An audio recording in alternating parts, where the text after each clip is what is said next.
गिल्ली डंडे से बेहतर है ये खेल। अरे वाह का शटवा था।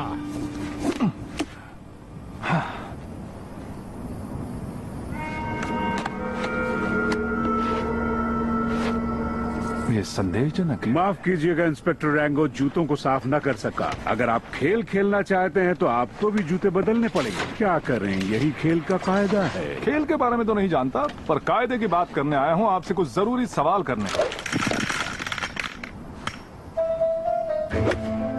कौन ससुरा रेगिस्तान में पानी क्यों फेंकेगा बे? मुझे आश्चर्य है कि आप अरे गहरे बैंक लुटेरों की बातों में आ गए, और वैसे भी इन्हें फांसी देने के बाद आपकी ड्यूटी खत्म।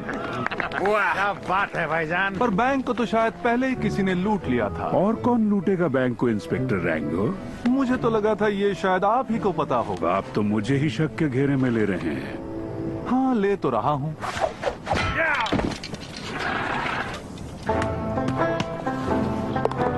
आप तो बातें ही ऐसी करते हैं कि शक तो किसी को भी हो जाता है। कैसी बात? तुम्हारे पास पानी है तो तुम सर्वशक्तिमान हो।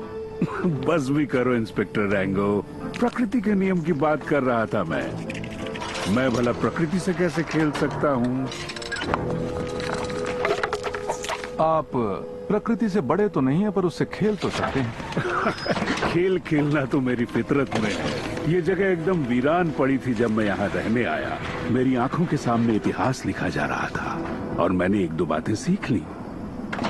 शायद तुम भी सीख सकते हो अगर सीखना चाहो तो। परिस्थितियों को एक अलग नजरिए से देखने की तुम कोशिश करो। वहां देखो बेटा, गुजरते समय का प्रतीक है ये। आप क्या बना रहे हैं? भविष्य इंस्पेक्टर रैंगो, भविष्य। एक दिन गांव वांव सब इतिहास के पन्नों में समा जाएंगे। प्यासे लोग, बंजर जमीन, चोरी चकारी, यहाँ इन सब के लिए कोई जगह नहीं है बेटे। नए दौर में जीना सीखो। बहुत सही, प्रगति को अपनाओ। अब तुम्हारी मर्जी है रैंगो, या भविष्य का हिस्सा बनो या इतिहास में खो जाओ। वैसे ही जैसे वो बैंक मैनेजर खो गए, क्या उन्हें भी प्रगति ने? संभल के मिस्टर रैंगो, भूलो मत कि तुम एक मामूली छिपकली हो। ये तो आप भूल रहे हैं, मैं इस गांव का रखवाला हूँ।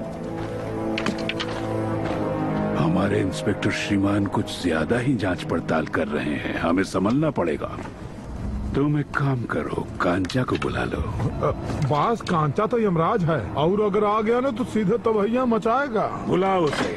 हाँ चलो भैया।